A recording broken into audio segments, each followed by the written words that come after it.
Boa tarde, pessoal. Nós estamos aqui nesse segundo dia do seminário que a Proem organizou em homenagem ao Dia do Professor. Queremos agradecer aqui, a presença de quem assistiu ontem ao nosso seminário, de quem está hoje compartilhando conosco esse momento. Esperamos que seja um momento de formação importante para o IFMG e que isso seja uma homenagem justa no momento tão complexo que a gente está vivendo, que é esse da pandemia. Apenas para lembrar, o nosso seminário, em homenagem ao Dia do Professor, ele tem 3 sessões. A primeira aconteceu ontem.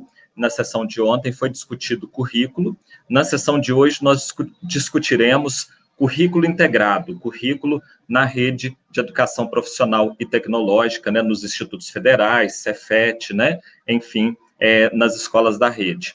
E teremos uma última sessão no dia 20 de outubro, que é a próxima terça-feira, que é uma sessão que discutirá como podemos dar um pouco mais de segurança nas nossas interações online, especialmente as transmissões de aulas, de lives, debates, Então, que ferramentas nós podemos utilizar para trazer mais segurança e evitar que haja problemas como, por exemplo, invasões, hackeamento das transmissões e assim por diante, ok? Então, nós estaremos aí no dia 20, que é a próxima terça-feira, no mesmo horário, às 17h30, com o pessoal da Diretoria de Tecnologia da Informação, passando para nós essas ferramentas, essas configurações, essas maneiras de a gente trazer um pouco mais de segurança para as nossas interações online aí.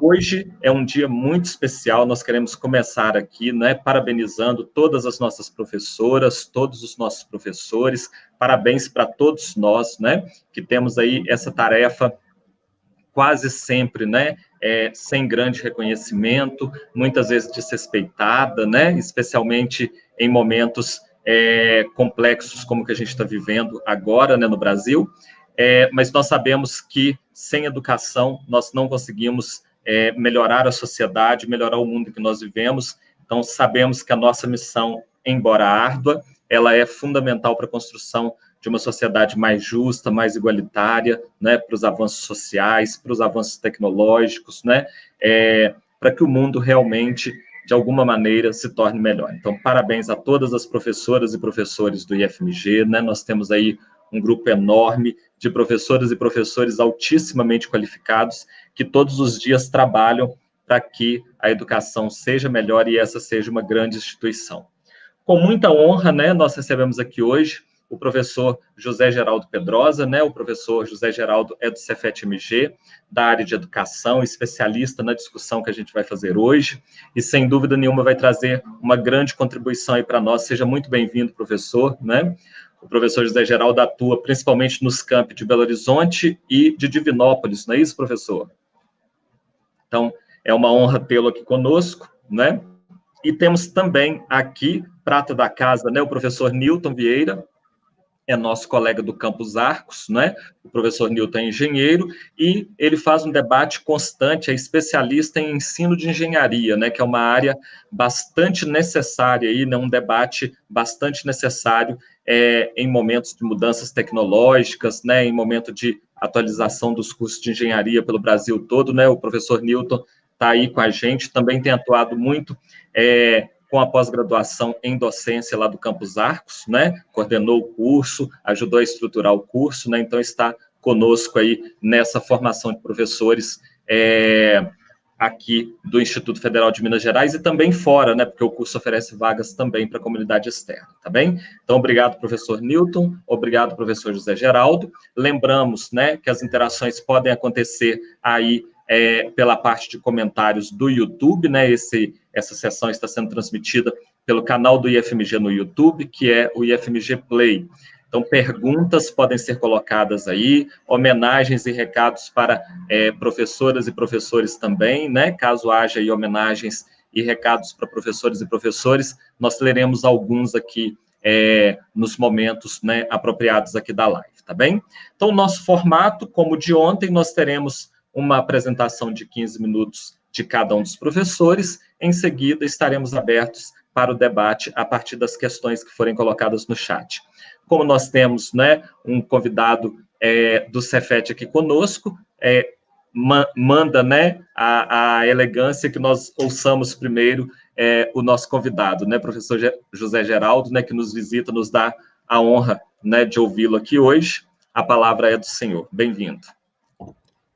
Bem, eu quero cumprimentar meus colegas do IFMG, e particularmente cumprimentar meus colegas aqui nesse evento, o professor Carlos Bento e o professor Newton Vieira Júnior. Eu quero agradecer o convite para falar com professores no Dia do Professor. Isso é muita honra. E eu vou direto ao assunto, porque o tempo é curto, e além de ir direto ao assunto, eu vou falar rápido, porque senão eu não consigo falar minimamente o que eu programei para falar. E queria começar mencionando duas questões iniciais, a título de um preâmbulo daquilo que eu vou falar. A primeira questão, que de algum modo o professor Bento já salientou, não passando. Primeira questão, estamos na Rede Federal de Educação Profissional Científica e Tecnológica. Quer dizer, o que significa isso? Estamos no melhor lugar escolar básico do Brasil. É um lugar compatível com os melhores sistemas educacionais do mundo. E por que estamos nesse lugar? O que qualifica esse lugar? Nosso corpo docente é bem titulado, bem qualificado, bem remunerado, bem avaliado, bem respeitado. Ou seja, aqui na Rede Federal de Educação Profissional Científica e Tecnológica, a docência é carreira. Temos um corpo discente, diferenciado. Eu não arriscaria dizer que nós temos os melhores alunos, alunos centrados, alunos que têm projeto de futuro, ou seja, alunos que têm ambição na vida e, principalmente, alunos que têm orgulho do lugar onde estudam, orgulho da escola que frequentam. São alunos diversos, e eu acho que isso é muito relevante, diversos nos mais diversos pontos de vista, né? Do ponto de vista da cor da pele, da classe social, gente que vem de escola pública, gente que vem de escola privada, gente de cidades diferentes. Ou seja, nós somos uma escola que educa, porque a boa convivência, quando eu falo escola que educa, eu estou querendo dizer que é algo mais amplo do que a sala de aula. A boa convivência educa. E eu acho que isso aqui já tem um ponto interessante para a gente conversar sobre o currículo. É muito importante na composição do horário, ou seja, na definição do tempo escolar, que existam poros, os chamados furos de horário, ou preconceituosamente de horário vago.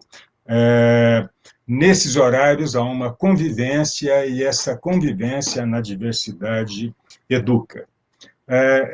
Além disso, aqui nesse lugar, ou seja, na rede federal, aprende-se muito em lugares onde não se ensina. O que eu estou querendo dizer com isso é que aqui existe uma aprendizagem que é solidária, ou então de que nós somos repletos de zonas de desenvolvimento, enfim, zonas de desenvolvimento de aprendizagem, ou seja, aluno aqui aprende com aluno.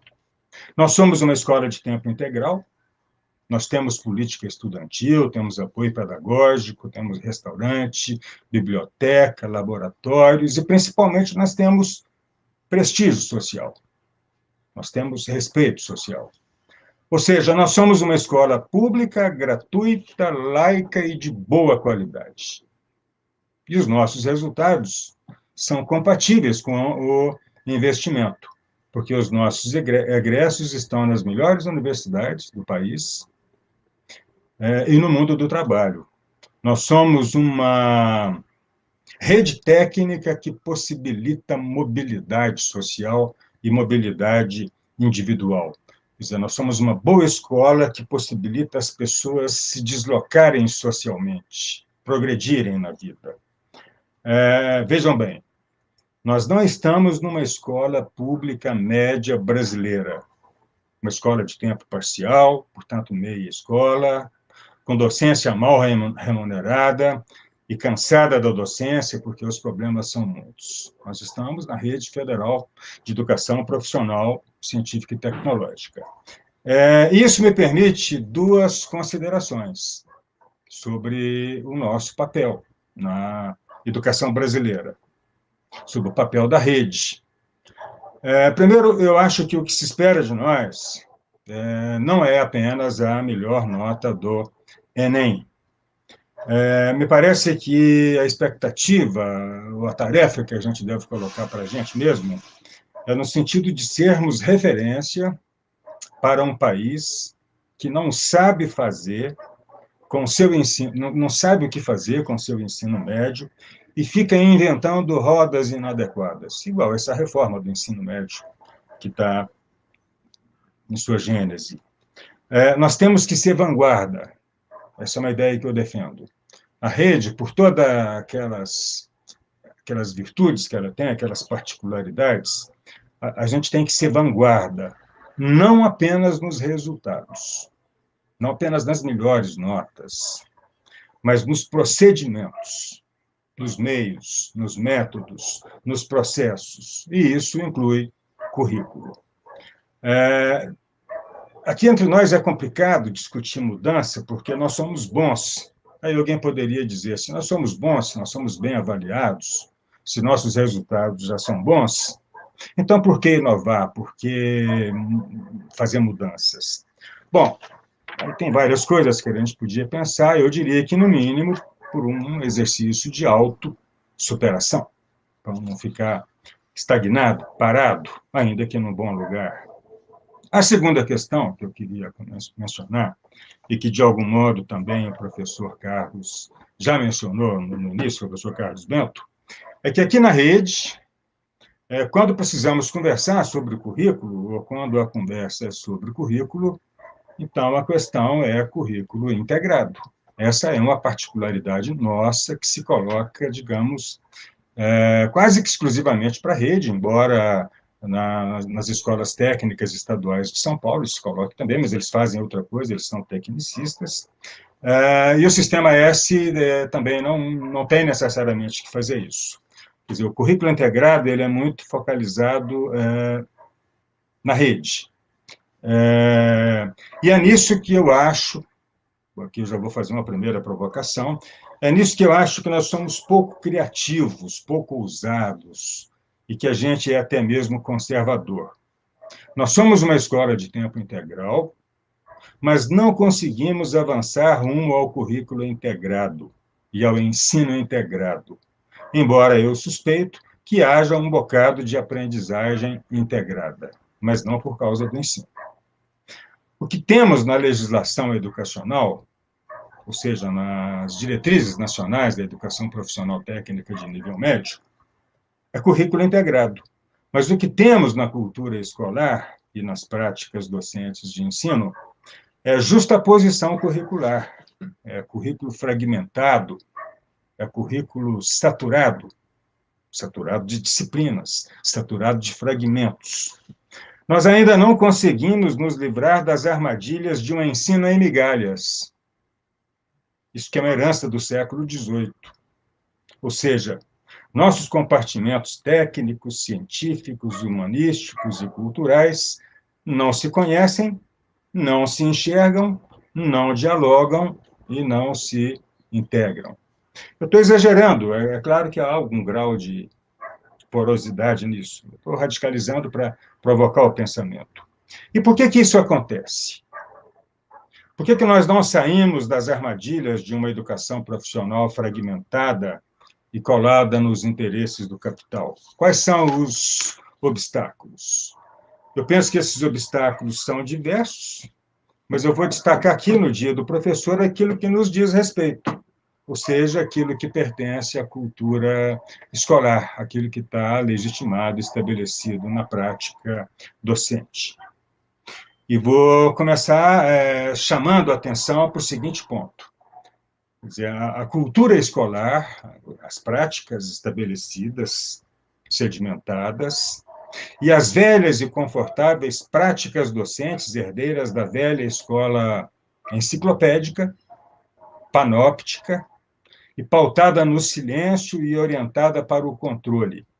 Essa velha e anacrônica cultura escolar, da qual nós somos depositários e pela qual nós somos bem avaliados e queridos. Esse é um problema.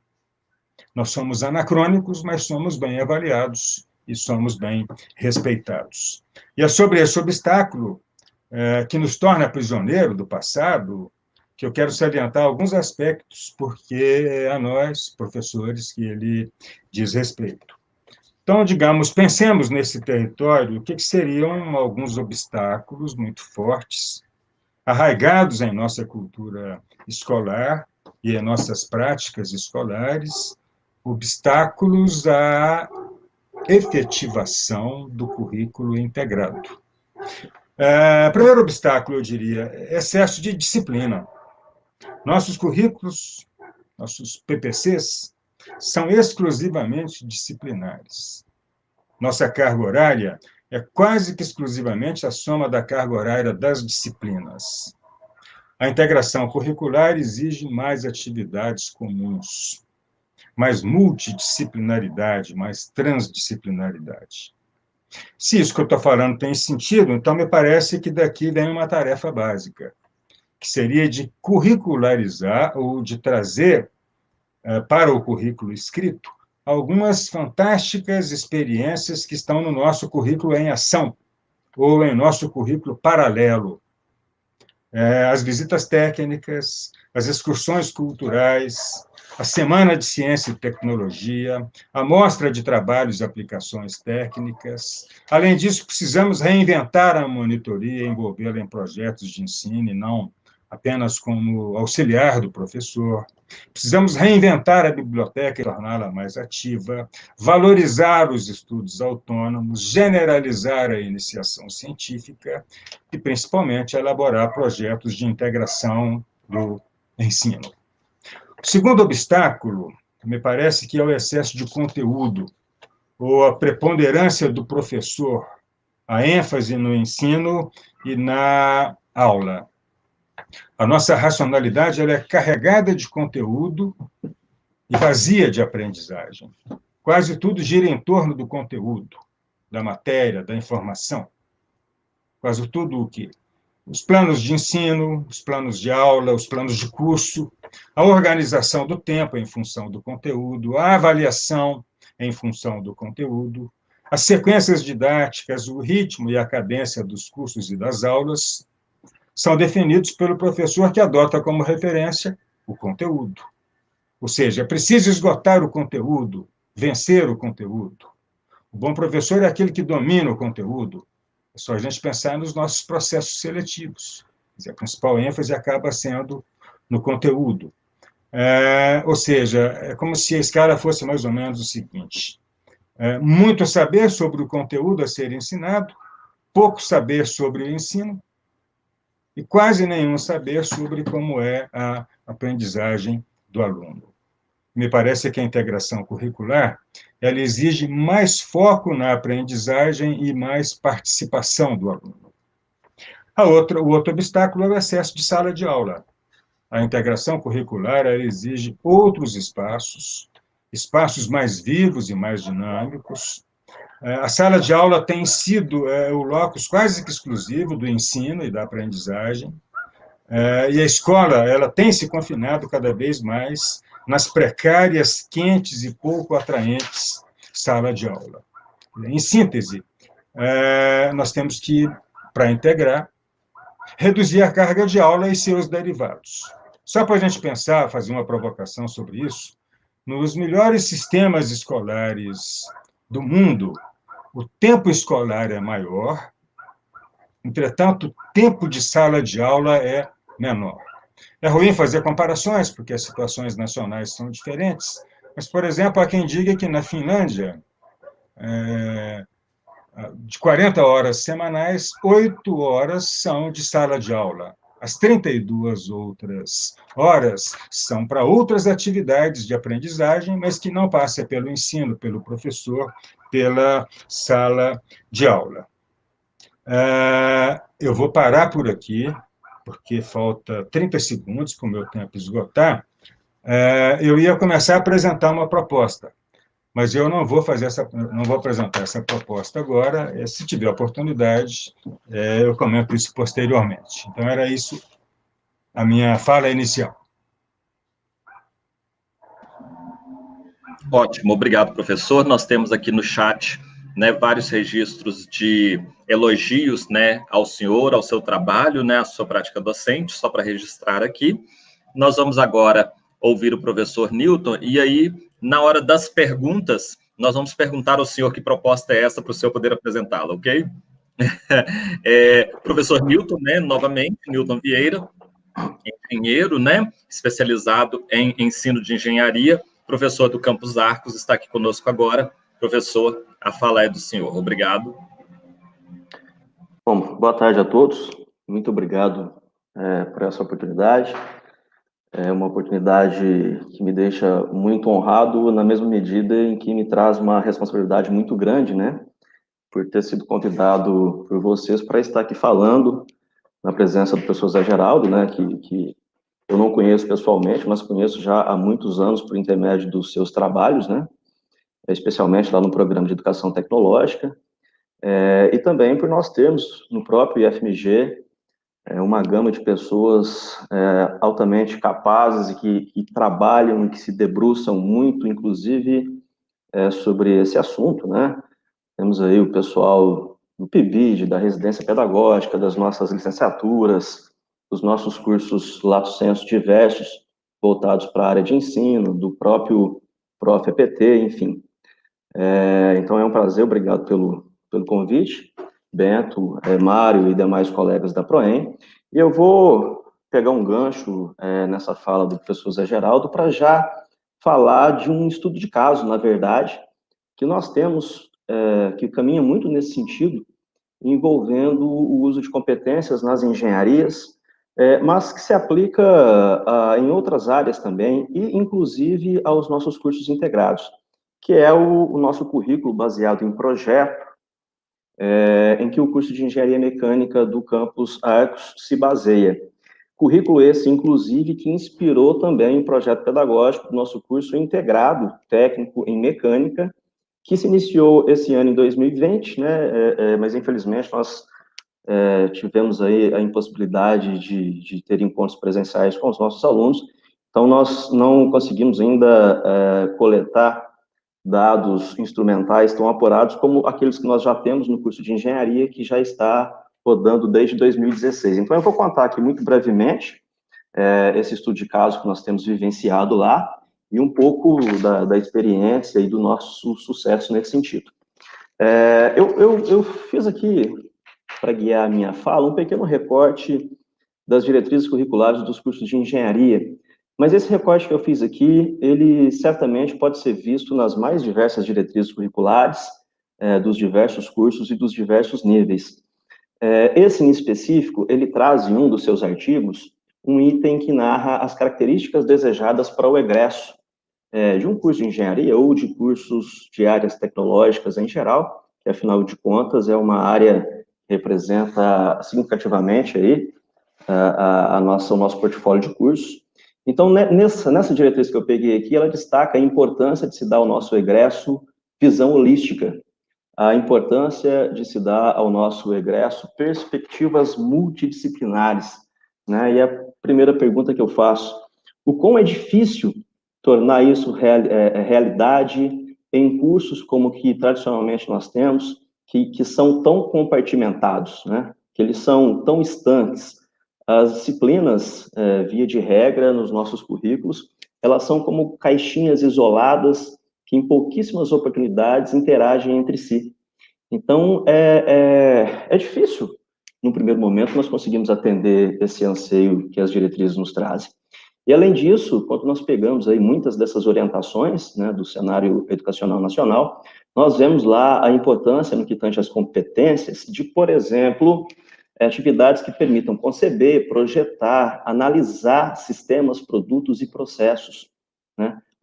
Os nossos cursos, eles são tão conteudistas, como bem disse o professor Zé Geraldo, que praticamente não nos sobra tempo para isso tudo, né? Outras competências que são valorizadas, são realizar avaliações crítico-reflexivas dos impactos destas soluções que os nossos cursos podem gerar.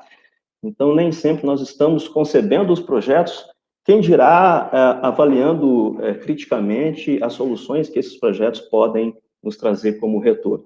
Além disso, outras tantas competências, como comunicar-se de forma eficaz nas formas escrita, oral e gráfica, a gente sabe o quão isso é importante para os nossos egressos, competências para trabalhar e para liderar equipes multidisciplinares, e uma que é muito específica, que eu fiz questão de anotar aqui, que ela diz o seguinte: precisamos ensinar a competência de aprender a aprender. E eu acho que essa competência, ela pode nos trazer reflexões que nos permitirão ousar nos nossos currículos. No sentido de tentar atender toda essa orientação que nós temos, né, tanto normativa como científica mesmo, nós construímos lá um projeto pedagógico no nosso curso de engenharia, que ele tem um currículo totalmente baseado em projetos. Ele usa um conceito que nós chamamos de trabalho acadêmico integrador. Eu sei que existem outros cursos no próprio IFMG, que possuem atividades similares a essa no seu currículo. Eu não sei se eles fazem isso na mesma amplitude, no sentido de que a estrutura curricular desse curso em específico, de engenharia lá no campus de Arcos, ele possui uma disciplina, que é a disciplina TAI, né, a disciplina de trabalho acadêmico integrador, em todos os seus períodos. Então, no curso de engenharia, por exemplo, nós temos lá o TAI 1, TAI 2, TAI 3, até o TAI 10. E o objetivo dessa disciplina é organizar o desenvolvimento e o planejamento de um projeto, especificamente um projeto, em geral, um protótipo. É claro que com o avançar do curso, esse projeto ele vai tendo especificidades que acompanham cada ciclo, né, de formação, mas, em geral, esse projeto ele objetiva especificamente a integração dos saberes do curso. Não apenas que estão sendo estudados naquele momento, mas, eventualmente, até aqueles que estão mais à frente, e, por que não, aqueles também que ficaram para trás na medida em que o aluno avança. Nós temos um professor que se responsabiliza por essa disciplina, mas ele faz, na verdade, uma gestão macro, né, dos projetos. Porque esses projetos eles são orientados de forma conjunta por todos os professores do respectivo período letivo. E mais do que isso, a avaliação desses projetos ela também é conjunta, né? Então, todos os professores de cada período fazem avaliação. Normalmente, essa avaliação ela acontece em 3 momentos. Tem um momento no meio do período onde se avalia um memorial, porque é um projeto de fato, né, onde os alunos fazem um memorial de cálculo, né, eles fazem um dimensionamento para depois construir um protótipo. Ao final do semestre tem uma outra avaliação, que é coletiva, também realizada pelo conjunto de professores, do protótipo propriamente, e depois tem uma avaliação numa apresentação pública que os alunos fazem. Essas 2 primeiras avaliações, elas são no modelo de banca, né, com arguição e tudo mais. Então, vejam só, no curso de engenharia, por exemplo, nós permitimos que os nossos alunos, ao concluir, já tenham passado pela experiência de pelo menos 20 bancas com arguição ao longo da sua formação.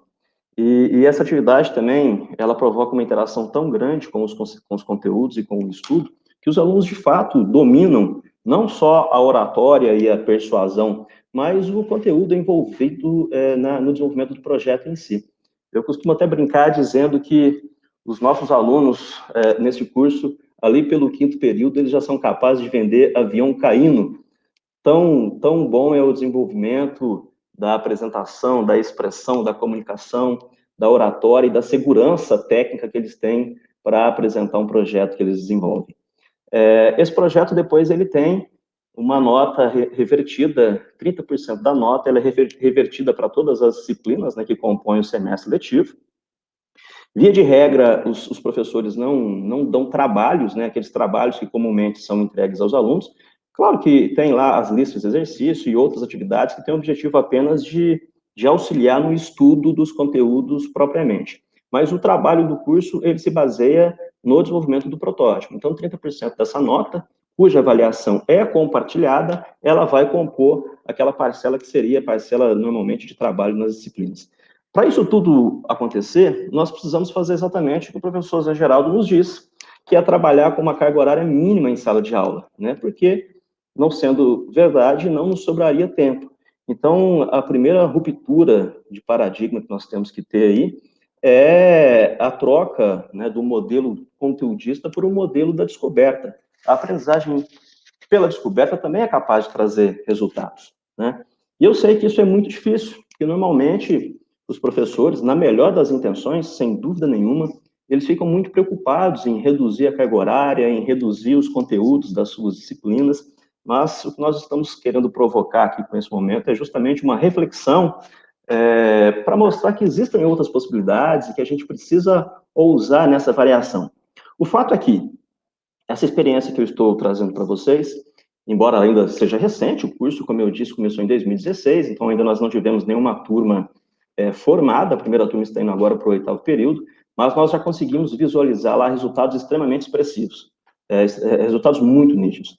Nós vemos, por exemplo, que a relação entre os próprios alunos, ela muda significativamente, né? Os alunos amadurecem de forma muito rápida ao longo do curso. A relação entre os alunos e os professores também, afinal de contas, como os alunos trabalham muito fora da sala de aula, eles precisam estar em contato frequentemente com os professores. E os professores, lá no Campus Arcos em especial, todos eles têm gabinete de trabalho, então eles têm horário de atendimento ao longo de toda a semana para atender esses alunos individualmente ou em grupo para debater justamente os problemas relacionados aos projetos que estão em desenvolvimento. E uma coisa que eu particularmente fiquei muito encantado, que me surpreendeu inclusive, que é a relação professor-professor, né? Obviamente que em todo lugar nós temos as divergências que são naturais, mas enquanto grupo, os professores desse curso, eles naturalmente conquistaram um sentido de coesão que é incrível, porque inevitavelmente os professores precisam conversar muito entre si. Afinal de contas, na prática, eles estão orientando projetos em conjunto e eles precisam se entender e entender o que está acontecendo, entender, inclusive, da disciplina do colega para poder fazer com que o resultado efetivamente aconteça.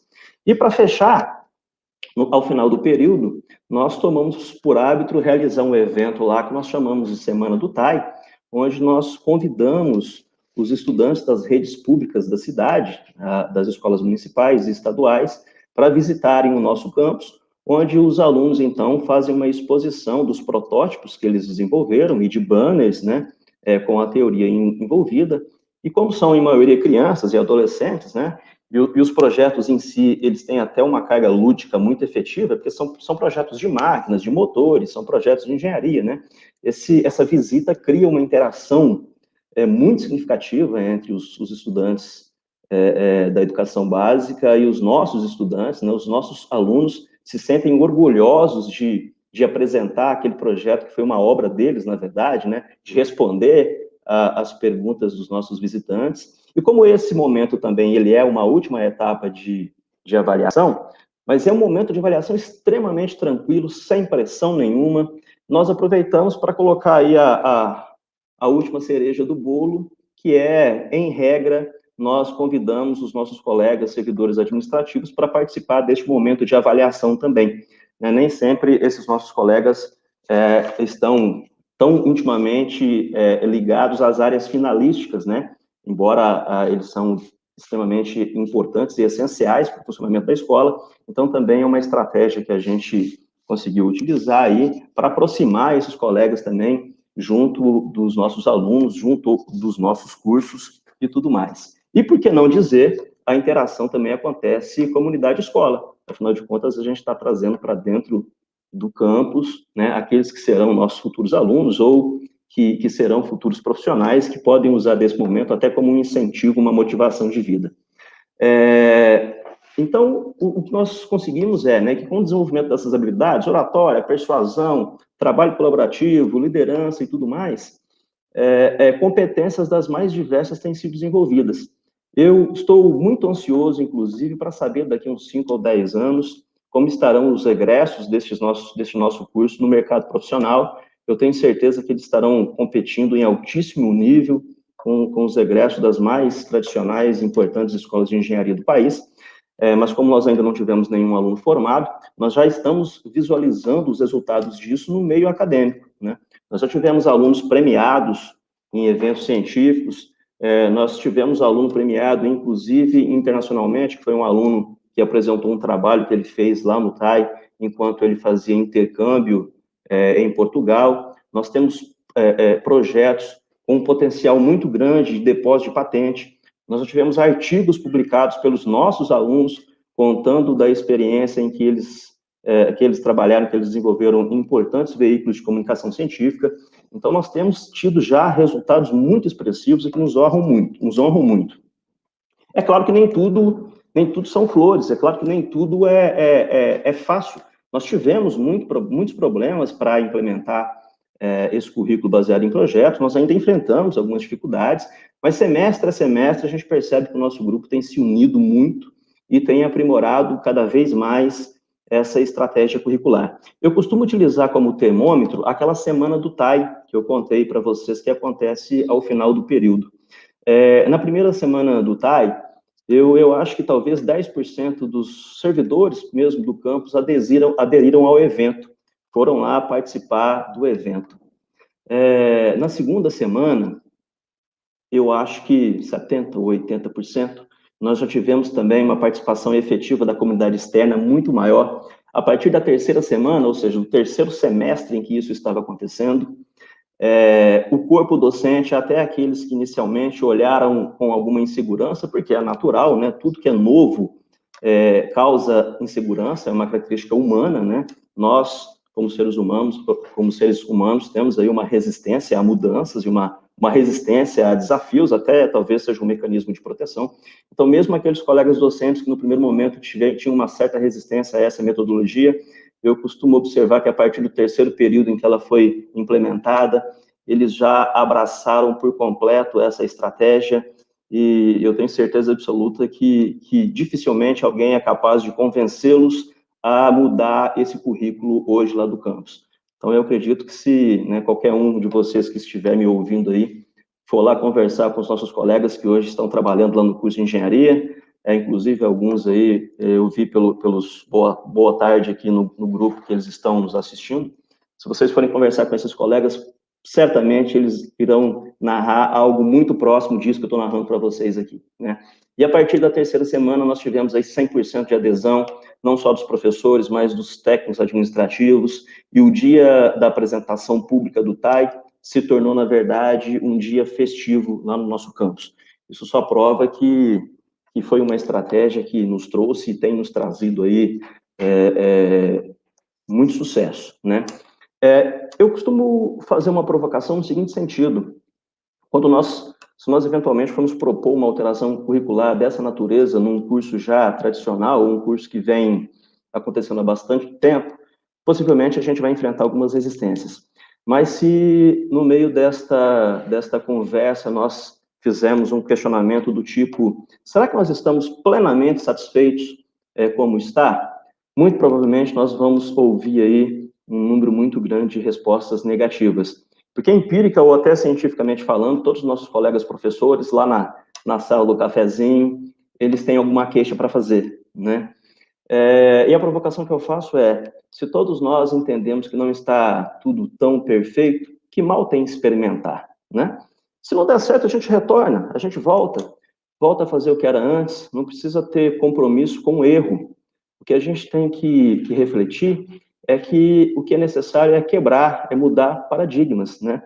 Nós precisamos corrigir, ou pelo menos tentar refletir a respeito daquelas nossas afirmações do tipo, se eu não aumentar a carga horária, não vai caber todo o meu conteúdo.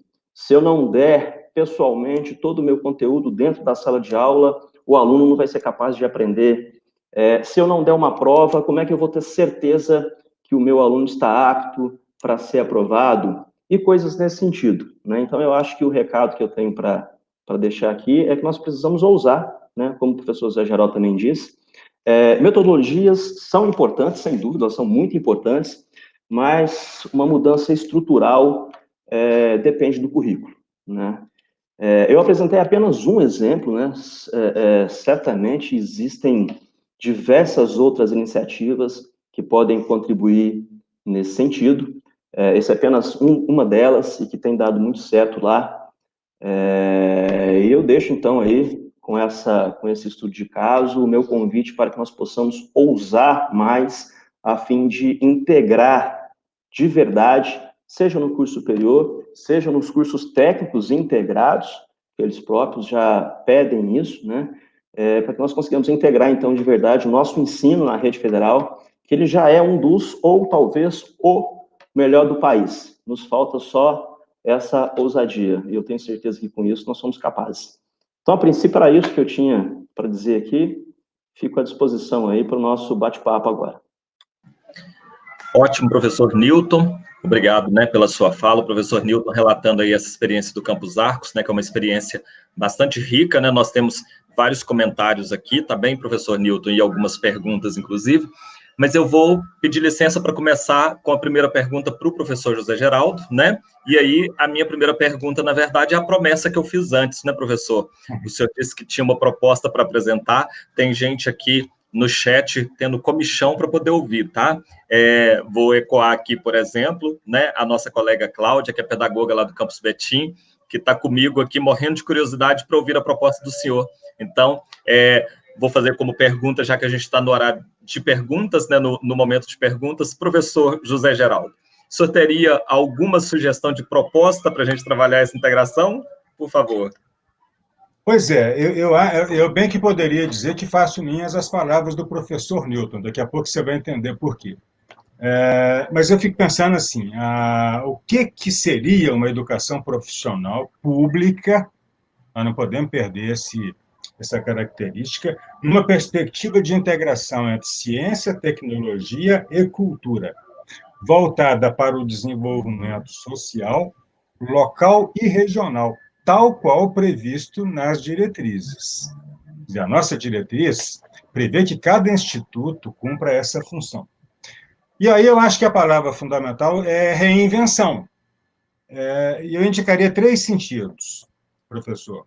Primeiro é um sentido teleológico. Eu acho que a gente tem que redefinir, do ponto de vista curricular, nós temos que definir os nossos fins e os objetivos, do tipo, formamos para quê? Eu acho que a gente tem que substituir o horizonte mercantil e empresarial privado pelo horizonte social e público, ou seja, substituir o mercado de trabalho pelo mundo do trabalho. Isso pode parecer pouca coisa, mas isso implica, por exemplo, a gente ter que rever as nossas práticas de estágio e o perfil do egresso. Por exemplo, de que os nossos estágios, por exemplo, passem a ser feitos também em lugares comunitários, lugares sociais. É possível aprender técnica, é preciso aprender uma série de coisas nesses lugares, que não são apenas os lugares empresariais. A outra questão é de natureza axiológica, ou seja, os valores. Nós temos que mudar o foco no econômico para o social. Temos que mudar, nós temos que trazer para o nosso currículo as questões relativas à solidariedade e à sustentabilidade. E, claro, essas mudanças implicam mudanças de método. Aqui a minha proposta é mais ou menos o seguinte: acho que nós temos que inverter centro e periferia. Nós temos que questionar o mito do ensino, ou seja, é um mito, a docência criou um mito de que só se aprende se alguém ensina, e claro, esse alguém é o professor. E a questão não é isso, a aprendizagem é diferente do ensino. Acho que a gente tem que pensar um currículo com menos ensinagem e mais aprendizagem. Como fazer isso? Aí que eu volto ao ponto de partida do professor Newton. Eu acho que a gente tem que ter 2 atitudes básicas. A primeira é ser mais experimentais, mais desconstrutivistas, mais subversivos. Ou seja, nós temos que arriscar novas experiências, temos que subverter a ordem conteudista e disciplinar, e temos que remover obstáculos que são objetivos e subjetivos. Veja bem, eu enalteci esse lugar que a gente está para dizer que nesse lugar a gente pode e deve fazer experiências, porque a gente tem condições para isso. E a outra coisa, eu acho que a gente tem que conhecer a nossa história. Existem pensadores, intelectuais, projetos, propostas na história da educação profissional que ficaram perdidas e que são muito melhores do que essas propostas que estão circulando na contemporaneidade, a principal seria a reforma do ensino médio. Quer dizer, a gente está falando aqui em integração e vem o ensino médio falar em 5 eixos diferentes, um para cada um. Quer dizer, as coisas estão completamente invertidas e nós temos que reinventá-las a partir da prática escolar do dia a dia das escolas.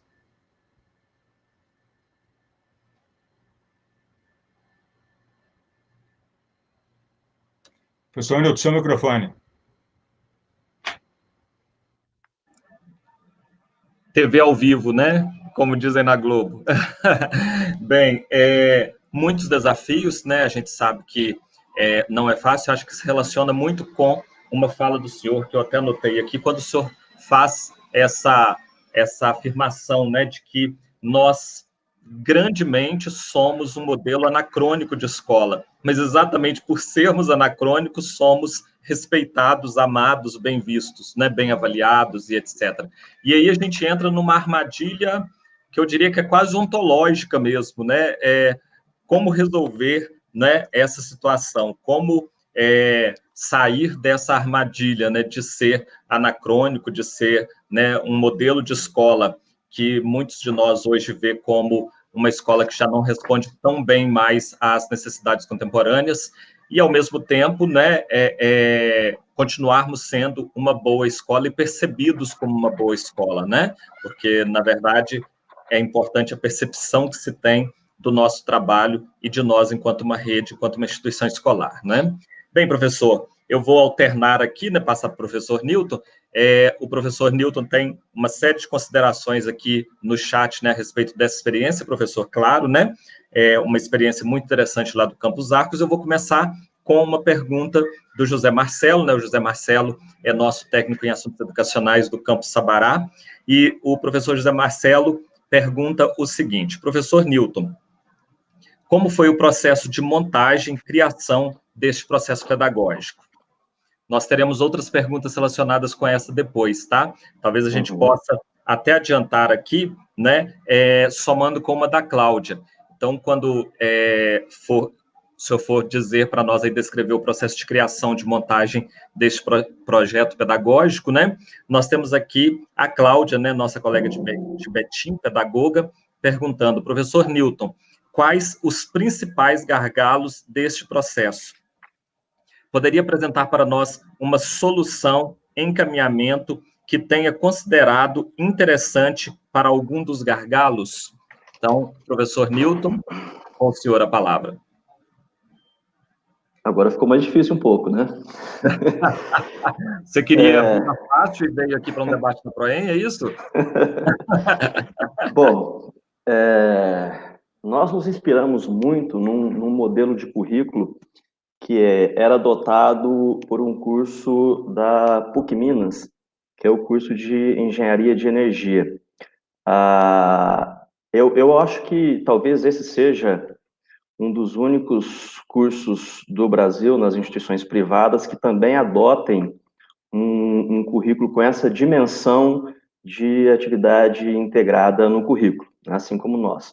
Muitas escolas fazem algumas experiências mais pontuais, mas nós nos baseamos muito nessa experiência da Pontifícia, claro, que com as adaptações que se fizeram necessárias à nossa realidade, e lá, em especial, na ocasião, nós contamos muito com a expertise do professor Otávio de Avelar, que hoje não integra mais o corpo docente daquela instituição, mas é uma pessoa que nos deu aí um respaldo tremendo para que nós pudéssemos conceber, literalmente, o nosso projeto pedagógico. Nós tivemos uma vantagem, entendo eu, que é o fato do curso já ter nascido assim, né? A primeira versão do projeto pedagógico deste curso, ela já foi construída nessa perspectiva. E, na ocasião, nós tivemos, claro, que um apoio institucional muito interessante, em especial da Pró-Reitoria de Ensino, que nós tínhamos até na ocasião um fluxo de aprovação de cursos que era diferente, então, mas independente disso, a Pró-Reitoria de Ensino precisou avaliar o nosso currículo e fazer as suas ponderações. Então, eu acho que foi importante o fato desse curso já ter nascido assim, principalmente porque, já emendando e respondendo a questão do principal gargalo, eu diria que o principal gargalo, ele é convencimento humano, porque depois, do ponto de vista prático, a gente consegue fazer coisas que nós mesmos duvidamos, né? Então, o convencimento é o principal gargalo, porque todos nós, e eu não falo isso como uma crítica, né? Como eu disse agora há pouco na minha fala, muitas dessas preocupações, né, mais convencionais, vamos dizer assim, dos professores, quanto ao conteúdo, quanto à carga horária, ela parte de uma premissa de preocupação, de querer o bem para o ensino, né? Então, o que nós estamos fazendo aqui justamente provocando reflexões para nós mesmos, né, enquanto docentes. Então, o gargalo é o convencimento, porque nós, muitas vezes, precisamos ver para crer.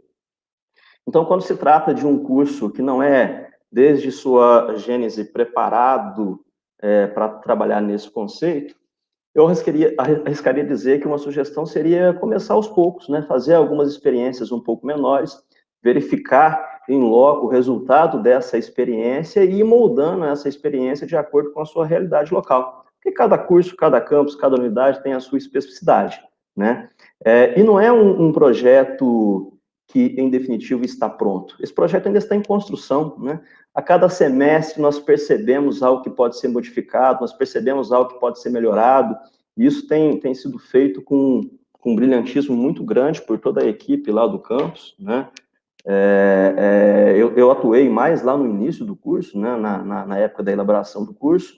Hoje, inclusive, estou temporariamente trabalhando na reitoria do IFMG, e o curso está, tenho certeza, muito melhor do que aquilo que eu pensei lá atrás, né, porque os colegas que lá ficaram estão trabalhando e estão construindo constantemente esse processo pedagógico.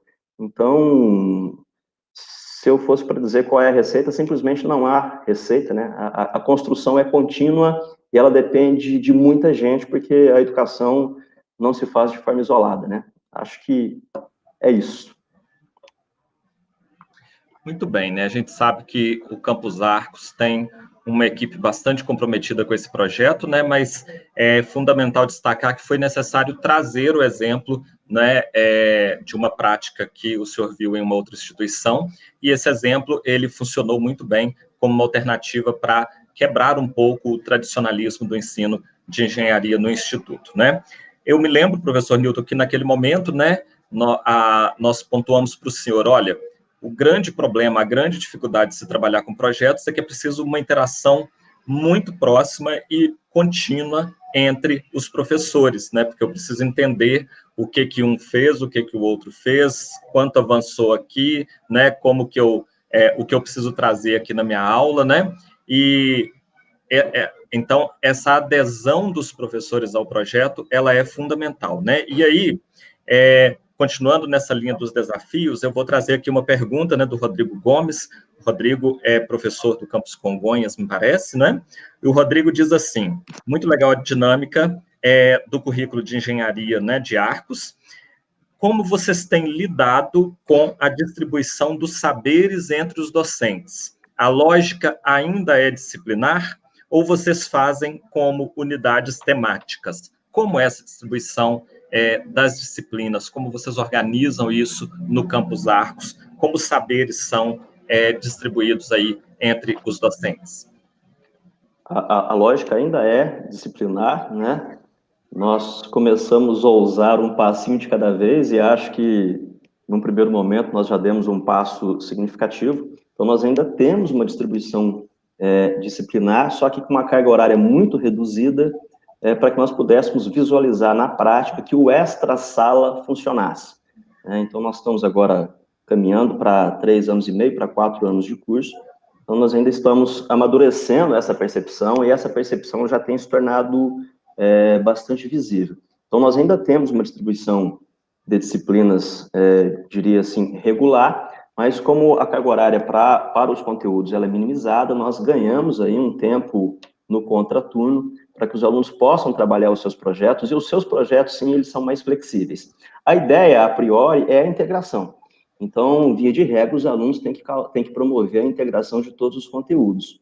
Isso é possível, né? Uma visão holística e de ciência, a gente sabe que isso é possível. Mas a gente sabe também que, em dados momentos, há uma certa dificuldade para isso, especialmente para os alunos que ainda são menos experientes no curso. Então, nós também aprendemos, com o passar do tempo, que era preciso alguma flexibilidade nesse sentido. Porque, às vezes, nós tínhamos propostas de grupos de alunos que eram propostas fantásticas, mas que, eventualmente, eles não conseguiam integrar na mesma medida todas aquelas disciplinas que, em alguma proporção, ainda têm a sua compartimentação na nossa grade. Então, nós tivemos que adaptar o nosso regulamento de avaliação desse projeto ao longo do tempo, para que os próprios professores pudessem perceber a importância de se valorizar outras competências que fugissem a essas regras muito compartimentadas. Então, isso é um processo de construção contínua, nós estamos aprendendo ainda com o avançar do curso, mas eu acho que é mais ou menos nesse sentido. É uma flexibilidade que vem sendo conquistada gradativamente na medida em que os trabalhos e os projetos que acontecem fora sala têm dado cada vez mais essa segurança ao corpo docente e ao corpo de servidores como um todo. Devagarzinho, a gente tem mudado esse cenário. Ótimo. Para complementar a fala do senhor, professor Newton, eu vou ler aqui um comentário do Maurício, né, que é o Maurício do Campos Arcos, provavelmente, né? Ele diz, né, que paradigmas são muito difíceis de ser quebrados e velhos hábitos tendem a retornar. É fundamental manter a atenção para não voltar a agir de maneira estanque cartesiana, né? Então, eu acho que essa experiência, ela é fundamental aí. Eu queria registrar aqui, a gente recebeu uma mensagem aqui do professor Kleber, né, que é o reitor do IFMG, ele está parabenizando os dois aqui pelas falas e pedindo para a gente transmitir aqui os parabéns a todas as professoras e professores do IFMG aí, nesse dia que é tão especial para a nossa instituição, tá bem? Então, fica o registro aí, né, do nosso reitor, professor Kleber, deixando aqui os parabéns, os cumprimentos às professoras e professores do IFMG. Bom, eu vou voltar aqui no professor José Geraldo, a gente está com o tempo bastante curto já, tá? Mas, professor, eu gostaria de ir num ponto que o senhor disse, né? O senhor disse aí que alguns dos principais obstáculos para a integração, né? E o senhor fez um paralelo com outros países, como a Finlândia, né? Falou do tempo fora de sala de aula e tudo mais, e o senhor disse que uma das maiores dificuldades é exatamente o excesso de disciplinas, né? É preciso a gente reduzir esse conteúdo disciplinar de sala de aula tradicional para que seja possível integrar, né? E aí, claro, nós temos uma cultura escolar e nós temos, inclusive, né, no caso da Rede Federal de Educação Profissional e Tecnológica, legislações que vêm no sentido de tentar forçar mais e mais aula para o professor, né? Isso tem acontecido especialmente nos últimos anos aí, né? E aí, como fazer isso, né? Como lidar com esses paradoxos? E completando, né? Porque o nosso tempo já está muito curto, então já vou colocar tudo de uma vez. O senhor tem alguma experiência interessante a relatar para a gente da situação do Cefet-MG? Eu digo isso porque, no caso do Instituto Federal de Minas Gerais, nós estamos com uma instituição que se constituiu como instituto há pouco mais de 10 anos, né? No caso do Cefet-MG, nós estamos com uma instituição que já é centenária, né? E essas particularidades, elas têm reflexo aí no ensino, na prática dessas escolas, né? Então, se o senhor pudesse comentar um pouco isso, né, como é a situação do Cefet e experiências, né, que o senhor tem visto lá, por favor, a palavra do senhor. Acho que o senhor está sem microfone agora, a TV ao vivo. Ótimo. 110 anos de história, como o Cefet tem, e de sucesso, é bom e ruim. É bom porque te credencia. É ruim porque cria paradigmas estabelecidos, ou seja, cria estruturas difíceis de mudar. Por exemplo, essa rigidez curricular toda que a gente está criticando aqui, ela, por exemplo, ela encontra-se alojada nos órgãos colegiados, nos conselhos. Eu acho que o que existe no Cefet de interessante para narrar é isso que eu chamaria de currículo paralelo. que é o currículo paralelo?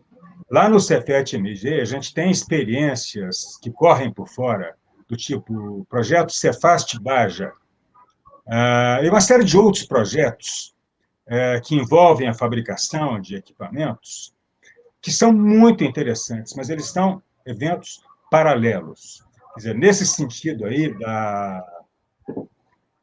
da presença do passado, o passado que condiciona o futuro, os 110 anos eles acabam sendo um obstáculo.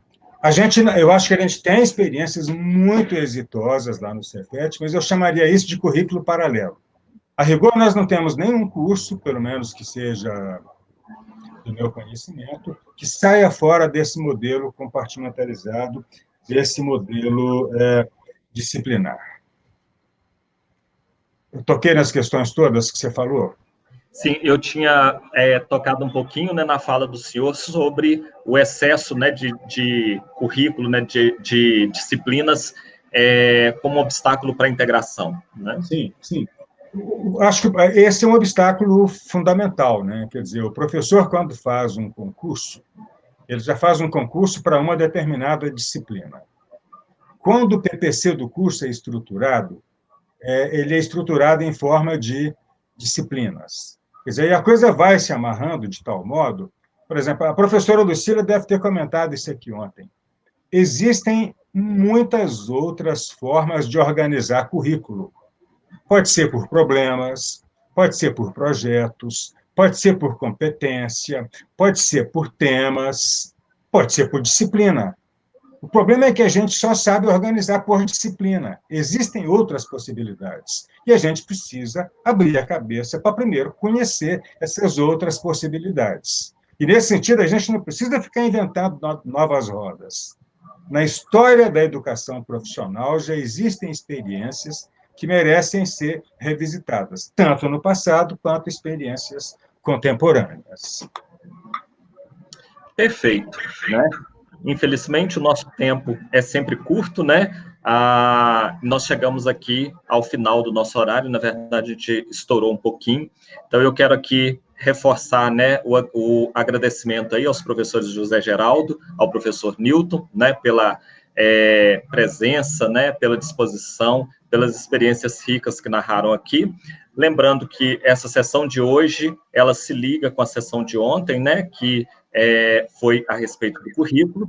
Agradecer muito a presença e dizer que nós estamos aqui convidando todas e todos para assistirem a nossa última sessão, que será na próxima terça-feira, dia 20, aí tratando de segurança, né, nessas interações digitais que a gente tem feito com tanta frequência aí, tá bem? Então, no dia 20, 17h30, né, terça-feira próxima, com os especialistas da Diretoria de Tecnologia da Informação, tratando aqui um pouco de segurança. Nós temos, né, como eu disse, vários comentários no chat, né, que podem ser acessados depois.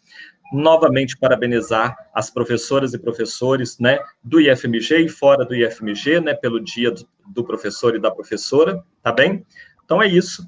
Agradecer aqui ao professor Newton, agradecer ao professor José Geraldo, e esse é o ciclo de debates que a Proem organizou em homenagem, né, aí à Semana do Professor, tá bem? Um abraço.